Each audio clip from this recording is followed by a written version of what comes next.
Welcome back to Red Hood, right here at Comicstorian. I'm Benny, I'm your narrator, and let's tell you what happened last time. After building up the Dark Trinity with Bizarro and Artemis, battling against Batman, the two of them getting lost in another dimension, Red Hood then going off to become the Prince of Crime in Gotham, he has now found himself teaching an evil group of Teen Titans so that Lex Luthor doesn't give them to someone else. This is happening during the year of the villain in which Lex Luthor has won against the Justice League, and this is how Red Hood is surviving during it, working with Lex to train this new group of evil Teen Titans. As he was getting to know them last time, he brought them on a mission where they've now ended up battling against Monster Arm and some of his friends. And the last things Jason told everyone is that it's official, class is in session. You can find early access to our videos over at our Patreon, patreon.com/comicstorian. That's all, let's get into the video today with the next 3 issues.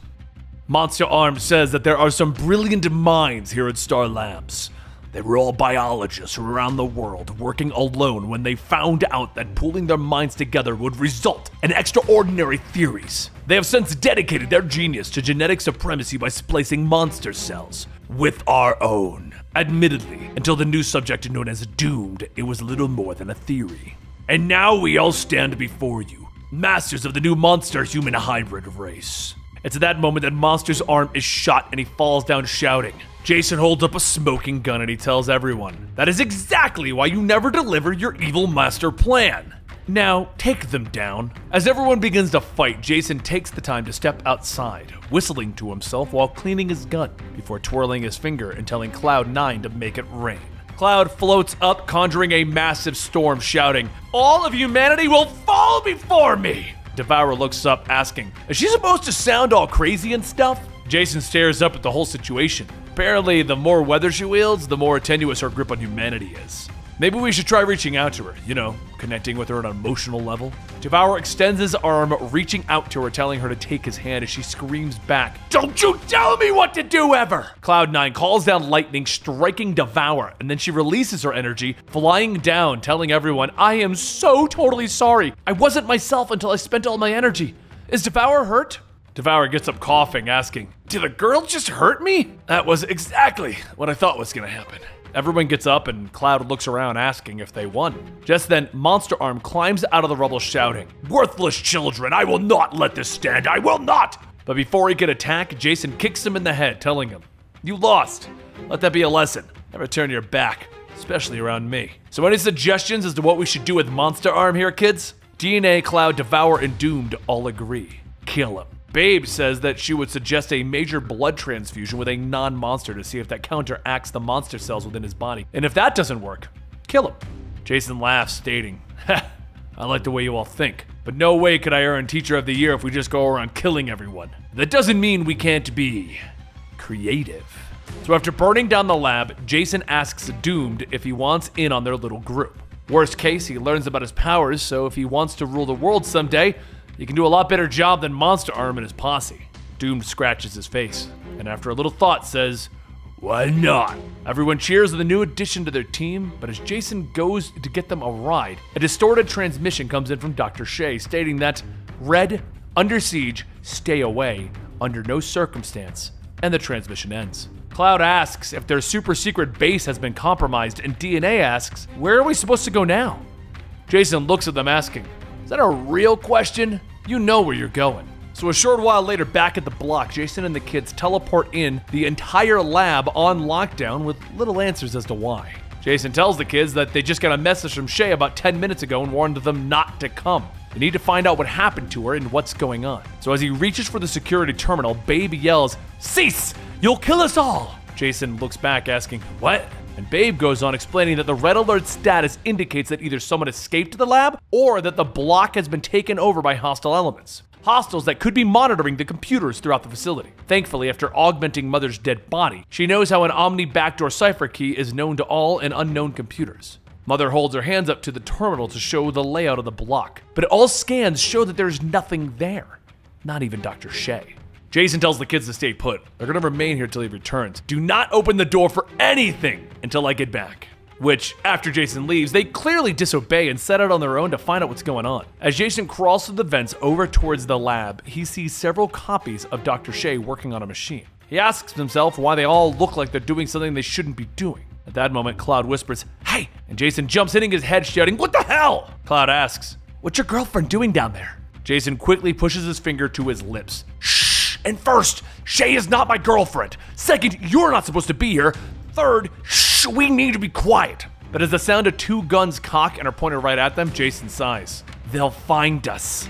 Meanwhile, several levels below, Devour eats his way through another door when he suddenly hears something skittering in the shadows. He changes his arm into a giant blade, telling whoever it is to come out, and after a few moments, a young blonde boy with a mechanical body steps out, telling Devour that he's lost. Devour changes his arm back, stating that rescuing people really isn't his thing. "Who are you anyway?" The boy tells him that he can't remember his name or why he's even here. Devour laughs, telling him not to worry, everything will be fine. Worst case scenario, we die together. Back at the lab, Cloud is currently creating a tornado, sweeping up all of Dr. Shay's clones, and Jason yells that she needs to stand down now. Some of the clones get thrown out, and Jason says that he really hopes those improvements on his costume work. So he stands up, releasing a massive electrical burst, stunning Cloud and knocking her to the ground. She groans, asking what is the point of being a supervillain if they can't kill people who piss them off. As the two move out into the halls, Cloud notices a light up ahead, yelling, "Look, let's race!" Jason runs up ahead of her, telling her, "No! Not another step. We have to be prepared for anything. Stepping into an unknown situation could mean the difference between living and dying." So he slowly opens up the door and sees 2 people that he never expected to be standing there. An angry Bizarro and an angry Artemis. Cloud asks, "Are those the 2 you're always talking about? You made them sound a whole lot nicer. Aren't they supposed to be in another dimension or something?" Jason tells her, "Yeah, this is them. I can feel it in my heart, and I don't know how they got back, but I'm so glad that they did." Jason steps forward, but Bizarro claps his hand, sending Jason flying across the room into the wall, knocking him out. Cloud hurries over, asking, "Teach? Mr. Hood? Can you wake up, please? Like now?" Bizarro looks down. "He am not to be helping you. You die. Bizarro claps his hands again, but this time Cloud turns herself into a tornado, throwing Bizarro and Artemis to the floor, allowing her to get Jason out of there. A short while later in the vents, Cloud watches Jason's friends patrol the area, and she sighs, stating that she never should have left Detroit. Guess she could. But before she could finish, Jason rubs his head, telling her, "No, we gotta wait for the others." Cloud tells him, "Right, no, if you couldn't already tell, no one's coming for us. None of them care what happened to us, including myself." Jason tells her that she, like the others, have an ego the size of Luther's. No one is going to pass up an opportunity to play savior. We just have to wait. Except Bizarro hears them because he is a clone of Superman and begins to rip apart the vent, revealing them. Cloud asks, "Are you supposed to be like besties?" And Jason says, "They're being mind controlled, clearly." Now just wait a second. 3, 2, and as Jason counts to 1, Devour charges in with a mech suit, knocking Bizarro away. Artemis jumps to her feet, swinging her sword, telling Jason, "I hate the fact that I have to kill you." Well, not really. Jason dodges, stating, "Oh, that's interesting. You have the moves down, but the personality is off by a country mile. Someone's in there with you, and I know how to get them out." Artemis goes for another swing, with Jason grabbing her by the arms and kissing her. She quickly pushes Jason off, yelling, "Ew, gross, gross, gross!" As Artemis wipes her face, everyone stares at her, and Cloud says, "That's a little overdramatic, no?" But Artemis looks at everyone and says, "Fine, screw it. To hell with all of you." As a shadow jumps out of Artemis's body, both her and Bizarro collapse. Jason catches Artemis, stating that whoever was inside of them got frustrated and left, like the spoiled brat he is. Bizarro rubs his head as he gets back up, stating, "Bizarro am confused, like always." Devour then asks, "Now that everything's fine, did anyone happen to see the little kid that was with me and where he ran off to?" Cloud says that she can use her powers to see heat signatures so they can just follow his footsteps, like satellite imagery. As everyone gets back to the lab, Jason sees the young boy saying, to no one's surprise, "Vessel." Vessel scoffs, telling them that he had planned this for weeks. He was sent here by Lex as the first student. After Red Hood and Shay decided that he was uncontrollable, the clones were supposed to put the device together while he influenced her with Deadman's powers. A bomb that he could use to hold the whole world hostage. But it's all ruined! Now you'll just have to bend to my will if you ever want to see Dr. Veritas again. Across the room, the door opens up with Babe in arms and Dr. Shay, and she says, "Yeah, about that. When Mother originally scanned this place, I was looking for people in the present, instead of looking where everyone was moments before they had been cloaked." Vessel smiles, telling them, "Well, there's no way that Dr. Veritas would risk her reputation by allowing me to reveal the fate of the scientific comrades hidden in this very complex."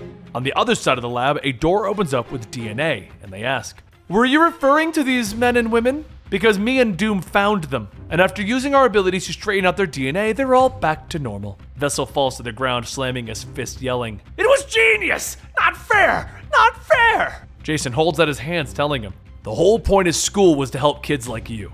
Maybe me and Dr. Veritas didn't believe in you and sent you home. How about we give you another shot, Vessel?" Dr. Shea says that she's sorry, but this environment is not safe for any of them to stay. And Ma Gunn asks, "If I may, I might have an idea." So later, at Ma Gunn's home for wayward boys, Jason, Bizarro, Artemis, and Generation Outlaw kids sit down to a nice homemade meal made by Ma Gunn herself. So this is really interesting where they brought this, because it looks like they tried to do this whole Generation Outlaw thing, but they finally have realized what we all really wanted. Jason to be working with Bizarro and Artemis again and bring back the Dark Trinity. I don't know about you guys, but this is all I wanted Jason to go back to. Getting back to the Dark Trinity. And good news, the follow-up issues after this have him with the Dark Trinity, and Generation Outlaws is around. If you're wondering what Ma Gunn's home for wayward boys is, it's where Jason ended up before Batman adopted him. So he's got like a relationship with Ma Gunn, and Ma Gunn knows his father.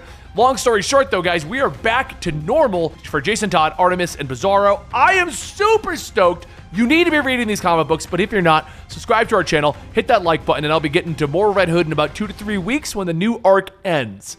So, hope you guys enjoyed. Thank you so much for your support, and I'll see you next time right here.